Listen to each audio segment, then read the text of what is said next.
জীবনে ভালো থাকতে হলে অনেকগুলো খারাপ দিনের সাথে আমাদের যুদ্ধ করে এগিয়ে যেতে হবে সামনের দিকে। আগামীর দিনগুলো আমাদের জন্য দিন দিন অনেক কঠিনতম হয়ে যাচ্ছে। ছোটতেই মনে হয় আমরা অনেক ভালো ছিলাম। আসসালামু আলাইকুম, হ্যালো এভরিওয়ান, সবাই কেমন আছেন? আশা করি আপনারা সবাই ভালো আছেন। তবে আমি তেমন ভালো নেই। জানি না কতদিন ভালো থাকতে পারবো কি পারবো না, সেটা উপরওয়ালার কাছেই নির্ভর করে। আমি যথেষ্ট চেষ্টা করি ভালো থাকার। জানি না আমাদের নসিবে কি আছে। আর ধীরে ধীরে আমি সব কিছু আপনাদের সাথে শেয়ার করব, আর আপনারা আমার পাশেই থাকবেন। আজকে ভাবলাম যে কি কাজ করতেছি, সকাল থেকে কি রান্না বান্না করতেছি আপনাদের সাথে শেয়ার করি। প্রতিদিন আমাকে রান্না করতে হয়, কিন্তু আমি প্রতিদিন সেরকম সময় পাই না ভিডিও করার। যেহেতু আমার অলরেডি 2টা বেবি, যার কারণে আমার সেরকম সময় ওদের সাথে কিছু কথা শেয়ার করি। সকালে মেয়েকে স্কুলে দিয়ে আসলাম, আর এদিকে মাছ ভিজিয়ে দিয়েছি, যেহেতু আমার হাতে ছিল 3 ঘন্টা। কারণ আমার মেয়ের 3 ঘন্টা পরে স্কুল ছুটি দেয়। আর মেয়েকে স্কুলে দিয়ে আসার পরে ছোট মেয়েকে খাবার দিই বানিয়ে। তারপর এদিকে আমি কিছু রান্না বান্না করি। সেরকম রান্না করি না, যেহেতু আমি আর আমার বাচ্চারাই খায়।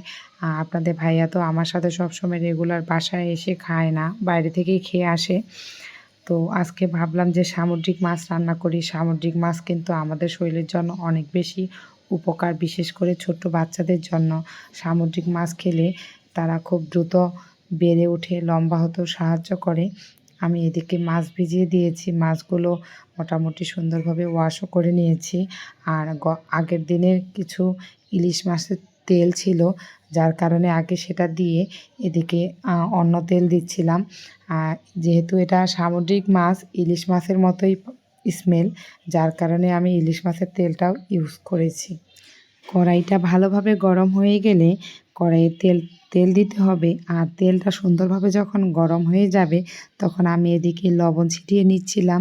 কারণ এগুলো হচ্ছে অনেক রুলস। বিশেষ করে যখন মাছ ভাজা হয়, তখন এই জিনিসগুলো যদি আমরা মেনে চলি, দেখা গেছে খুব সুন্দরভাবে মাছগুলো ভেজে ওঠা যায়। আমার মতে মাংসে রান্না করা সহজ মাছের থেকে। কারণ মাছ রান্না করতে গেলে অনেক শর্ত অবলম্বন করতে হয়। বিশেষ করে কিছু মাছ আছে যেগুলো আমাদের সুন্দরভাবে লেবু, হলুদ, লবণ বা ভিনেগার দিয়ে ভালোভাবে ওয়াশ করে নিতে হয়। আমি এমনও আমার দিন গেছে, কিছু কিছু যখন ঢাকার প্রথম মাছ খেতাম, তখন গরম পানি দিয়ে আমি ধুয়ে ফেলতাম। কারণ মাছে আমি এত সুন্দর করে রান্না করি, কিন্তু একটা যখন বাজে স্মেল আসে, তখন আর আমি সেই মাছটি খেতে পারি না। তাই মাছ রান্না করার সময় আমি অনেক সতর্কতা অবলম্বন করি।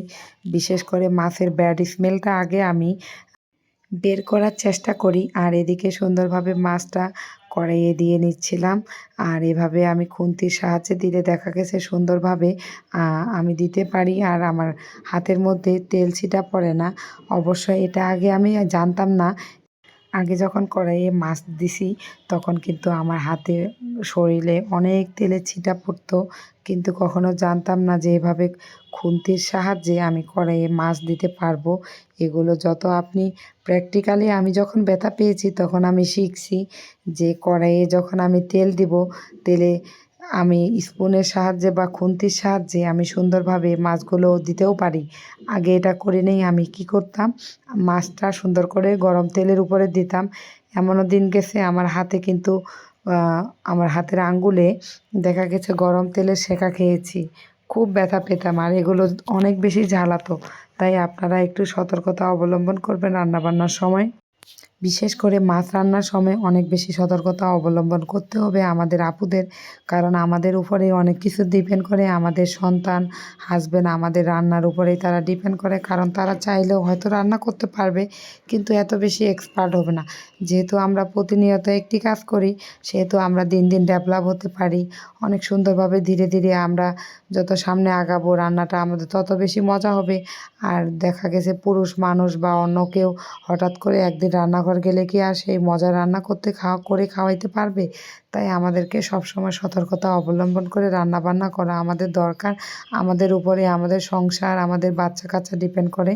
তো আমার ভয়েসের জন্য আমি সরি, আসলে আমার অনেক ঠান্ডা লেগেছে, যার কারণে আমার কথাগুলো এমন আসতেছে। সবাই ভালো থাকবেন, আমার জন্য দোয়া করবেন। আসসালামু আলাইকুম।